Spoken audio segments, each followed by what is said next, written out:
इमरती देवी को लेकर कमलनाथ ने डबरा में जो टिप्पणी की उसके बाद बीजेपी काफी हमलावर हुई।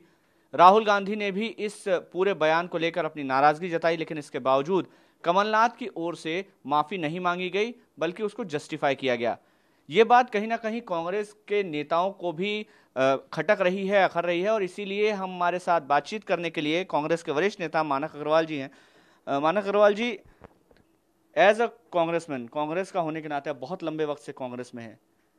राहुल गांधी जी जो कि सबसे वरिष्ठ नेता हैं आपके, दिल्ली में कहा है पार्टी के आला कमान उन्हीं के हाथ में है पूरा, वो अगर कह रहे हैं कि ये खराब टिप्पणी थी, सही टिप्पणी नहीं थी, और कमलनाथ जी अगर कह रहे हैं उसके बाद कि मैं माफी नहीं मांगूंगा, मैंने जो बोलना था बोल दिया, इसको किस तरह से लेते हैं आप? देखिए, राहुल जी कांग्रेस पार्टी के सबसे बड़े नेता हैं और उन्होंने जब कह दिया कि मुझे ये ठीक नहीं लगा, और उसके बाद में कमलनाथ जी को 1 मिनट की देरी नहीं करनी चाहिए थी, तत्काल माफ़ी मांग लेनी चाहिए थी। वैसे तो उसूलन जिस समय कमलनाथ जी के मुंह से ये शब्द निकला था उसी समय माफ़ी मांग लेते तो बीजेपी इशू नहीं बना पाती।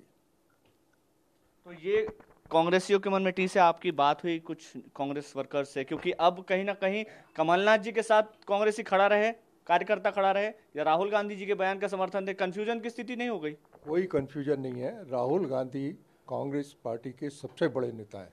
राहुल गांधी की कही हुई बात को हर कांग्रेस का कार्यकर्ता इस देश के अंदर, इस प्रदेश के अंदर मानता है।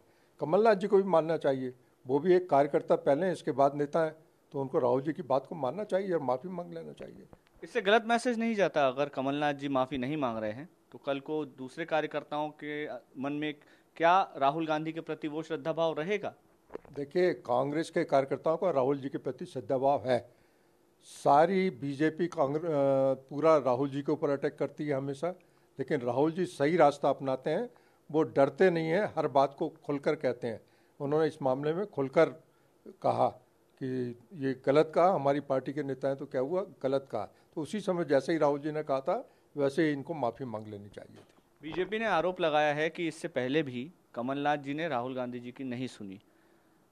कहीं ना कहीं जो उदाहरण पेश किए जाते हैं, चाहे वो कर्ज माफी की बात आए, चाहे बेरोजगारी भत्ते की बात आए, जो वादे राहुल गांधी करके गए थे इंप्लीमेंट नहीं हो पाए। देखिए, राहुल जी ने जो वायदे किए थे, जो वचन दिए थे, यदि उसको ही कमलनाथ जी पूरे 5 साल तक लागू करते रहते तो मैं समझता हूँ मध्य प्रदेश के अंदर सरकार ही नहीं जाती।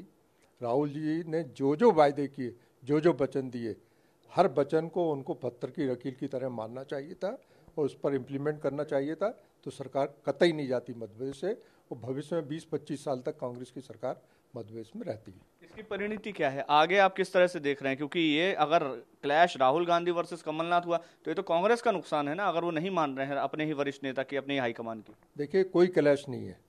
राहुल जी कांग्रेस पार्टी के वरिष्ठ नेता हैं, सारे देश के कांग्रेस जन और कार्यकर्ता उनको मानते हैं, और विपक्ष भी उनके ऊपर हमलावर रहता है। कांग्रेस पार्टी पूरी उनके साथ खड़ी है, नहीं मानना पड़ेगा कमलनाथ जी को, माफ़ी मांगनी पड़ेगी। आपको लगता है आपके ऊपर भी कार्रवाई हो सकती है इस तरह के बयान के बाद? देखिए, बयान का सवाल नहीं उठता है, मैं तो कह रहा हूँ राहुल जी की कही हुई बात को इनको मानना चाहिए और माफ़ी मांगना चाहिए। तो कांग्रेस के वरिष्ठ नेता है मानक अग्रवाल, लंबे वक्त से कांग्रेस की सक्रिय राजनीति में अहम योगदान उनका रहा है। कई मुख्यमंत्रियों के साथ उन्होंने काम किया है, एज बड़े नेता के तौर पर काम किया है, मीडिया पैनलिस्ट के तौर पर काम किया है, मीडिया प्रभारी के तौर पर काम किया है। तो जाहिर है कि उनका मत अपनी जगह मायने रखता है। और साथ ही साथ कमलनाथ को लेकर के कहना है कि राहुल गांधी जी ने अगर इस बयान को आपत्तिजनक बताया है तो कमलनाथ को तुरंत माफी मांग लेनी चाहिए। कैमरामैन मुकेश के साथ मकरंद काले, TV9 भारतवर्ष, भोपाल। अड़ी सोमवार से शुक्रवार शाम 6 बजे सिर्फ TV9 भारतवर्ष पर।